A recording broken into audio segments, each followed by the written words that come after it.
When we start really searching for more in our life and seeking, sometimes we find more than we expect to see.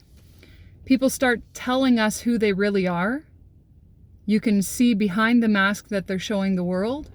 And sometimes it can be a little discouraging.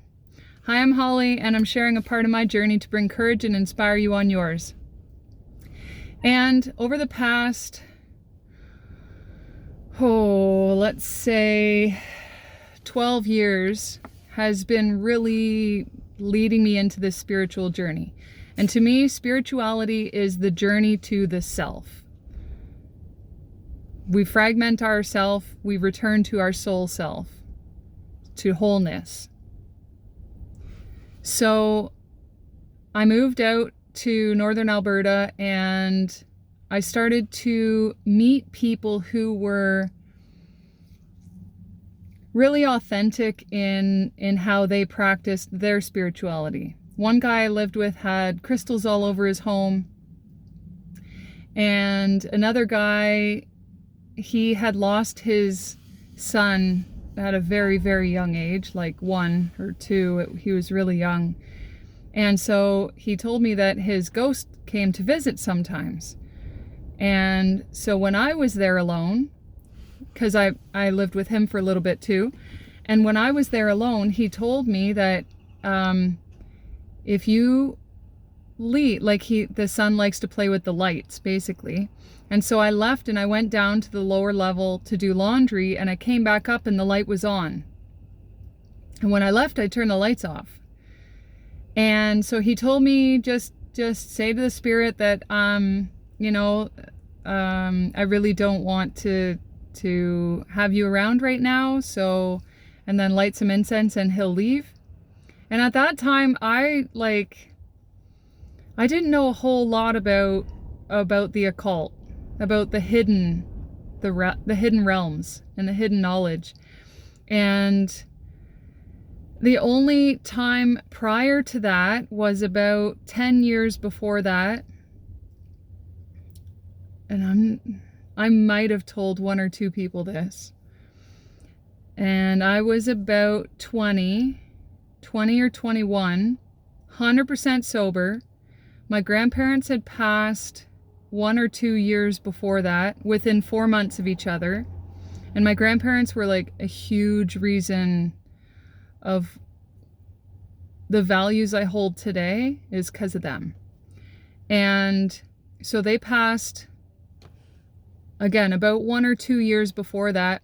Well, we had moved into their house, and I was in the kitchen area, and I went out to the back door, which was, out the back door was a large deck with an overhang. So it was a covered deck, like must have been 15 feet by 30 feet, 25 or 30 feet, something like that. And huge backyard. It was on a half acre and lovely gardens. They always were gardening, and fruit trees and bushes and stuff. And it was dark, and I looked out, and there was my grandparents standing there in the garden holding hands. The apparition. And I was like, did I just see that? Because again, I was sober that night, looked outside, saw the apparition. So it was like their light body holding hands. And when my grandfather passed, my grandmother put on the headstone, "Miss your voice and the touch of your hands." Like they were married over 50 years. And so seeing the apparition, meeting these guys when I had moved to this area, seeing how I told my sister a little bit about when I was in northern Alberta, and she criticized me, just as everybody has done throughout my entire life. Criticized me and talking as if that's something that people don't talk about. And at that point I knew that, you know, there's only certain people you can speak to about this. That's what I believed at least. And then I met another lady who said that she comes from a long line of witches. And this would have been 5 years ago, 4 or 5 years ago. Said she comes from a long line of witches, but they're green witches, so they consider themselves witches, which really is just ritualistic, putting full intention into things. There's people who practice voodoo and stuff like that. And so these ladies create herbal concoctions where it's healing. Like it's all natural healing used from herbs and fruits and dried berries and whatever else they make. Tinctures and salves. Like medicine women out on the reserve. Like the medicine women Indians. And like same type of deal, right? And then I met another lady who also said she was a witch. And this is where my life started to get a little weird. Where I would start to meet these people who were not real, in the sense that they showed me what they wanted me to see and hid what was really happening.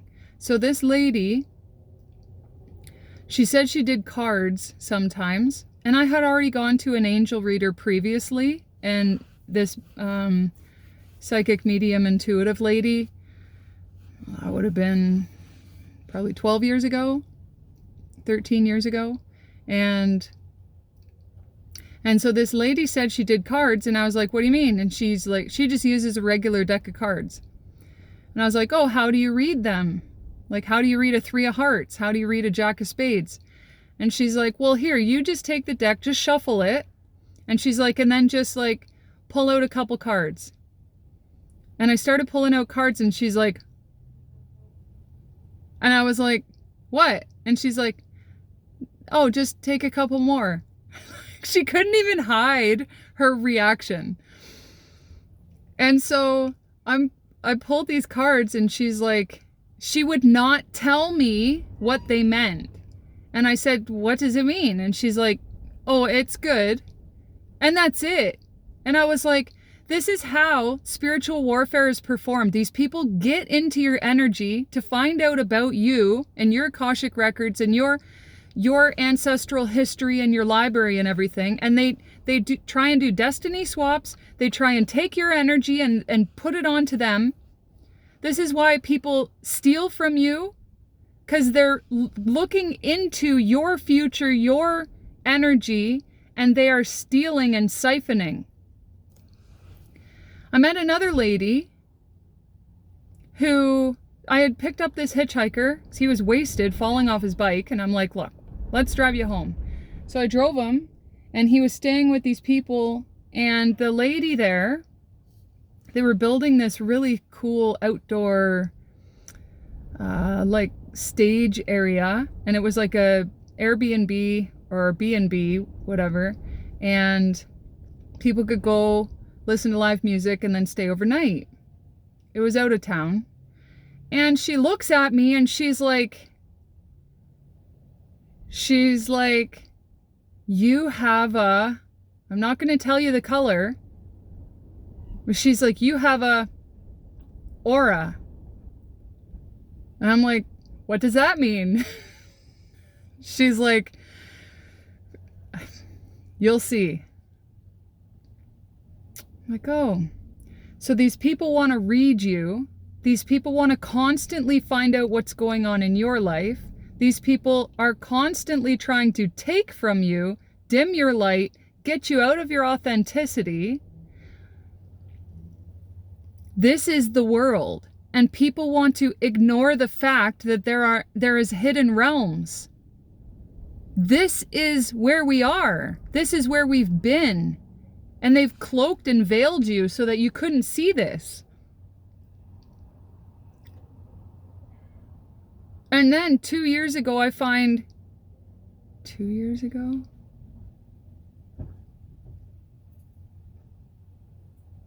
Yeah. 2 years and 2 months. I find voodoo in my attic.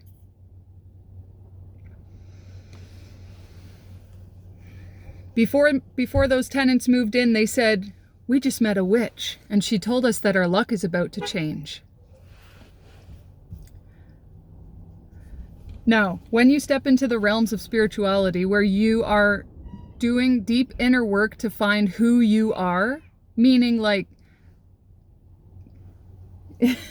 closing out toxic cycles, removing people from your life, and you're truly authentically wanting to find out who you are, this is what happens. You start to see, because you live in your truth, you start to see the truth around you and who has been playing in your energy. Mwah. Bliss for each and every one of you. Best wishes on your